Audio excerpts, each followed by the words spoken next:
पटना के खाजी कलां इलाके में 20 अप्रैल को सनी गुप्ता नामक एक युवक की हत्या कर दी गई थी। यह हत्या उन लोगों ने की थी जो लॉकडाउन के नियमों का खुला उल्लंघन कर रहे थे। हत्या के आरोपी लॉकडाउन तोड़कर सड़कों पर खुलेआम घूम रहे थे। जब लॉकडाउन का पालन करवाने वाले एनसीसी कैडेट्स ने इन्हें रोकने की कोशिश की तो ये लोग भागकर सनी गुप्ता के घर में जबरदस्ती घुसकर वहां छुप गए। जब सनी गुप्ता के परिवार ने इन लोगों का विरोध किया और इन्हें घर से बाहर जाने के लिए कहा तो आरोपियों ने घर से बाहर आकर फायरिंग शुरू कर दी। इसी फायरिंग में 27 साल के सनी गुप्ता को गोली लग गई और सनी की मौत हो गई। पुलिस ने हत्या के आरोपी चांद मोहम्मद को गिरफ्तार कर लिया, लेकिन सनी गुप्ता के परिवार के लिए भी मुसीबतें बढ़ गई। ये परिवार उस इलाके में रहता है जहां मुस्लिम बहुसंख्यक हैं। हालत यह हो गई कि परिवार को अपनी सुरक्षा की चिंता होने लगी और ऐसा डर उसे था कि अब वो अपना मकान बेचना चाहते हैं। यानी ये परिवार अब इस इलाके में रहना ही नहीं चाहता, इतना डर चुका है। इसलिए क्योंकि पहले तो परिवार के इस सदस्य की यानी उनके बेटे की हत्या हुई और फिर उसकी शव यात्रा में भी पथराव हुआ। ये तस्वीरें सनी गुप्ता की शव यात्रा की हैं, जिसमें आप साफ साफ तौर पर देख सकते हैं कि कैसे एक गली से शव यात्रा पर पथराव हो रहा है। हालांकि जवाब में शव यात्रा में शामिल कुछ लोग भी पथराव करने लगे, लेकिन शव यात्रा में शामिल ज्यादातर लोग सामने से पथराव कर रहे लोगों के हाथ जोड़ रहे हैं, उन्हें पथराव करने से मना कर रहे हैं, रोकने की कोशिश कर रहे हैं, रिक्वेस्ट कर रहे हैं। अब इन तस्वीरों में पुलिस की बेबसी को भी देखिए। पुलिस वाले खुद हाथ जोड़ रहे हैं और पत्थर फेंकने से उन्हें रोकने की कोशिश कर रहे हैं। पहली बात यह कि शव यात्रा को अगर पुलिस को सुरक्षा देनी पड़े तो यह कितनी खतरनाक स्थिति है। सोचिए, इस देश में ऐसी स्थिति पैदा हो गई जहां एक शव यात्रा को भी पुलिस सुरक्षा की आवश्यकता पड़े, क्योंकि उन गलियों से, उस मोहल्ले से यह शव यात्रा गुजर नहीं सकती और यह वही मोहल्ला है जहां पर पुलिस घुस नहीं सकती। आपने देखा होगा, हम हर बार ये बात कहते हैं, इस देश में बहुत सारे मोहल्ले ऐसे हैं, इलाके हैं जहां उस शहर की पुलिस भी जाने से डरती है। ये भी वही मोहल्ला है। दूसरी बात यह कि पुलिस वाले खुद कितने लाचार दिख रहे हैं। पुलिस की ऐसी ही लाचारी हमें पालघर में भी दिखाई दी थी, जब पालघर में साधुओं की हत्या हुई पुलिस वालों के सामने। जब पुलिस इस तरह से एक इलाके में बेबस है तो फिर आम लोगों का पुलिस पर भरोसा कैसे हो सकता है। वैसे हम लगातार ये कहते हैं कि इस देश में ऐसे कई मोहल्ले हैं जहां पुलिस भी जाने से डरती है और पटना का ये मोहल्ला भी वही है।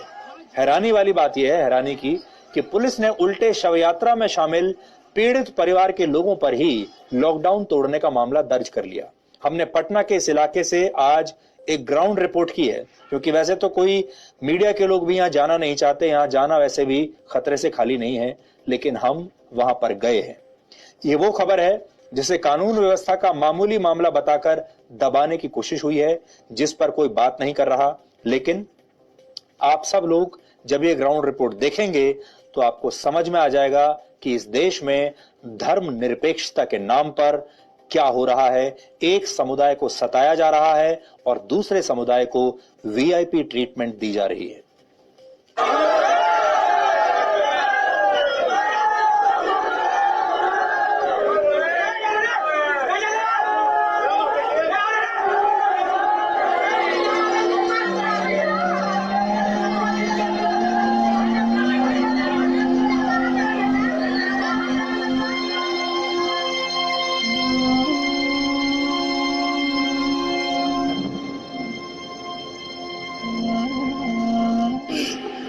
सीधा साधा पति को मार,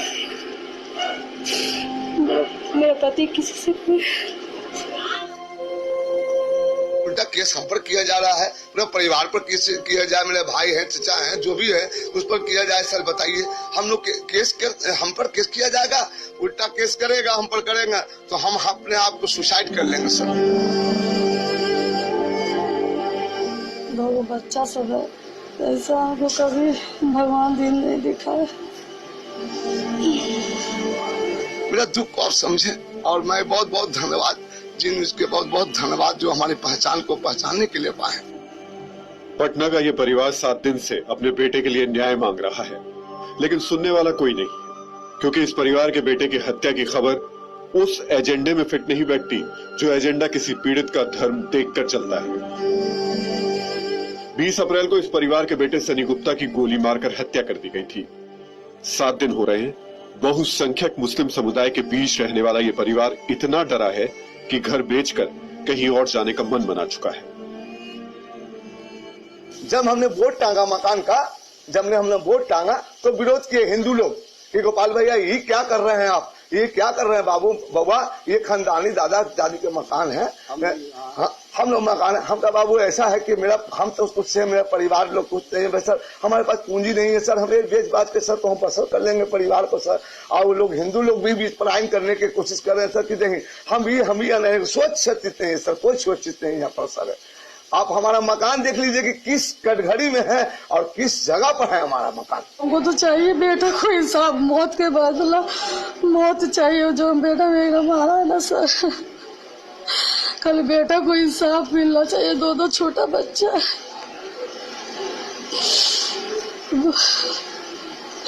सबसे प्यारा बेटा तो मेरा बड़ा वही था। 1 महीना से बाबू घर में ही था, कभी कदार थोड़ा सा निकलता था, उस दिन वो भी नहीं गया। आपको बस कुछ नहीं चाहिए, बस उसको जो मेरे पति को मारा है उसको बस फांसी लगना चाहिए। मेरा सीधा साधा पति को मार, मेरा पति किसी से कोई। इस परिवार के बेटे की ही हत्या नहीं, सिस्टम पर इनके भरोसे की भी हत्या हुई, क्योंकि एक तरफ लॉकडाउन का पालन करने वाला परिवार है जिसे अपना बेटा खोना पड़ा, दूसरी तरफ लॉकडाउन का पालन ना करने वाले लोग हैं जो लॉकडाउन तोड़कर हत्या करने से भी नहीं डर रहे। लॉकडाउन तोड़ने वाले इन्हीं लोगों ने 20 अप्रैल को खाजे कला में सनी गुप्ता की जान ले ली थी।